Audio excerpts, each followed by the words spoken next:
नमस्कार साथियों, मैं ओबीसी महेंद्र सिंह। जय जवान जय किसान, जय ओबीसी जय संविधान। साथियों, मैं आपके साथ बजट पर बात करना चाहता हूं। और जैसा कि आप सभी को मालूम होगा कि 1 फरवरी को बजट पेश किया गया है। अब हमको ये समझना है कि आखिर बजट में क्या होता है और किस प्रकार से ये काम करता है, क्योंकि हमारा जो ओबीसी समाज है खासकर उसको मालूम नहीं है, क्योंकि आज तक कभी भी उसको 1 रुपये भी कभी बजट प्राप्त नहीं हुआ है। जिसके कारण इस देश के अंदर ये स्थिति पैदा हो गई है कि वो इस बारे में जानना ही नहीं चाहता कि बजट क्या है, क्या हुआ क्या नहीं हुआ, उससे कोई मतलब नहीं है।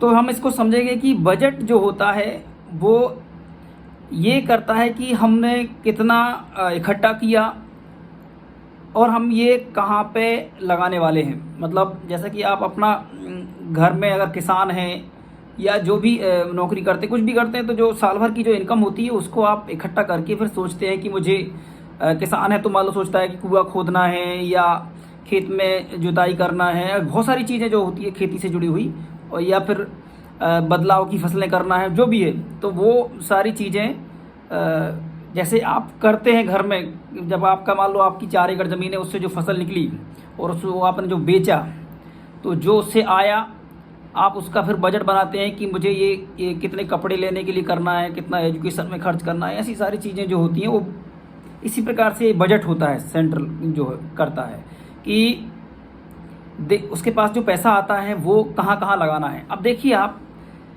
इस देश के अंदर जो 65% समाज है, 65% देश में जो समाज है, खैर इसकी गिनती तो नहीं हुई है, गिनती आज़ादी के बाद नहीं हुई है। जब अंग्रेज जब इस देश के रूल करते थे तब 1931-32 में जनगणना की गई थी, और इसके पहले भी की गई होगी। तो उस समय हमारी संख्या 65% 52% थी, और आज़ादी के बाद हमारी जब जनगणना हुई ही नहीं है तो हमारी गिनती अभी हम ऐसे ही बोल सकते हैं कि क्योंकि 1106 जातियों को और इसी में मिला दिया गया, तो अब हमारी जो जनगणना अगर हो तो मुझे ऐसा विश्वास है कि 65% से ऊपर हमारी संख्या निकलेंगी इस देश के अंदर। अब ST-SC को उनका जो संख्या है उनके अनुपात में उनके क्रियान्वयन के लिए या उनकी जो समाज है उसको ऊपर उठाने के लिए वो बजट का एक हिस्सा उनको जाता है, और वो उसके लिए फिर वो उपयोग करते हैं। खैर उसके ऊपर भी सवर्णों का राज है, जिसके कारण वो पूरा बजट कभी मतलब लगाया नहीं जाता है और अदर चीज़ों में लगा दिया जाता है, तो उनको भी पूरा उसका फ़ायदा नहीं मिलता है जो उनको बजट में जो प्रावधान किए गए हैं। पर ओबीसी समाज को 1 रुपये भी आज़ादी के बाद कभी अलग से बजट पर तैयार नहीं किया गया है। जो जूठन टाइप का जो यहाँ वहाँ से मिल गया तो उसके क्रियान्वयन में लग जाता है, वो एक अलग बात है।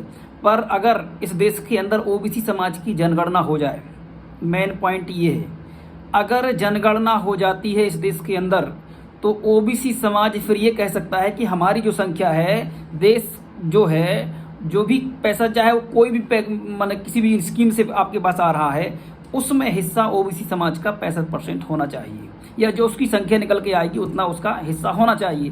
पर आज तक कभी गिनती नहीं हुई, जिसके कारण उसका अलग बजट भी नहीं बना और उसके क्रियान्वयन के लिए जो काम होना चाहिए वो नहीं होते हैं, जिसके कारण आज स्थिति जो है वो, जैसे कि ओबीसी समाज ही किसान समाज है, अब किसान समाज की स्थिति बहुत गंभीर हो गई, जिसके कारण वो आंदोलन चल रहे हैं इस देश के अंदर, और वो आंदोलन चलेगा क्योंकि ये जो अकड़ू है समाज है और ये जो कॉर्पोरेट जगत जो चला रहा है सरकार को, जिसके कारण ये बड़ी परेशानियां जा रही हैं कि मतलब किसान के सामने जवानों खड़ा कर दिया, उनके बच्चों को एक तरफ उनके अगर 4-5 बच्चे हैं तो ये 2-4 उनके मिलिट्री में हैं, और किसान हैं तो एक बच्चा उनके सामने खड़ा हुआ, दूसरा बंदूक ताने खड़ा हुआ। ये है हमारे भारत देश की सरकार जिस तरीके से पेश आ रही है किसानों के साथ। तो बजट में अगर बजट आपको मिलता तो उसका एक अलग मंत्रालय होता है, जैसे कि पिछड़ा वर्ग है पर उसको उतना अधिकार नहीं है, सब कहने की चीज़ें हैं, मतलब बहसत जो नहीं है जो होना चाहिए।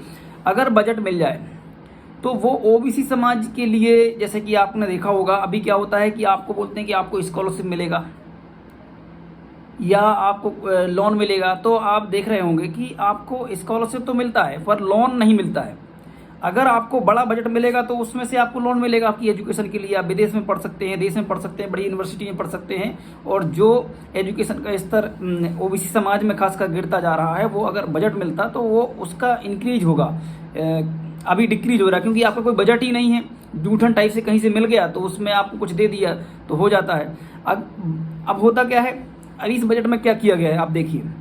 इस बजट में जो ओबीसी समाज, जो किसान समाज है, उसको क्या बोला गया है, क्योंकि मार्केट क्या है, मार्केट में ओबीसी समाज है, यही मार्केट है ओबीसी समाज की। क्योंकि सबसे ज़्यादा संख्या है तो ये मार्केट कहलाता है, क्योंकि ज़्यादा संख्या है तो आप मार्केट हैं। आप सभी चीज़ों का चीज़ें खरीदते हैं, बेचते हैं, तो मार्केट है आप। तो अब क्या है कि कृषि में जो उन्होंने बोला कि हम डबल लोन देंगे, ये समस्या पर है।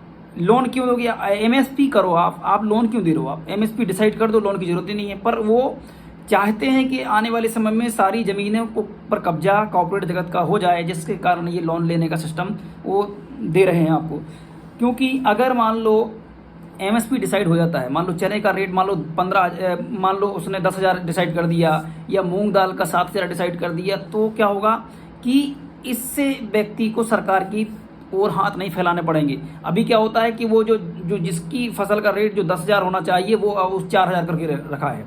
तो उसके कारण सबसे बड़ा नुकसान ये हो रहा है इस देश के अंदर, क्योंकि हमारा व्यक्ति समझदार नहीं है। तो हमें इस देश के अंदर ओबीसी समाज को बजट की मांग करना चाहिए, और वो तब होगा जब आपकी जनगणना होगी। जनगणना आने वाले समय में सरकार जो है लगातार अब लेट करती जा रही है, क्योंकि उसको पता है कि अगर ये जनगणना शुरू कर दी तो एक आंदोलन शुरू हो जाएगा दूसरा किसानों की तरह ही, जिसके कारण ये लगातार इसको आगे बढ़ाने का काम कर रही है सरकार। कोरोना काल में का एक बहाना दे दिया, जबकि इस देश के अंदर अन्य गतिविधियां सुचारू रूप से चल रही हैं, आंदोलन चल रहे हैं, सब कुछ हो रहा है, पर सरकार है कि वो कॉर्पोरेट जगत चला रहा है।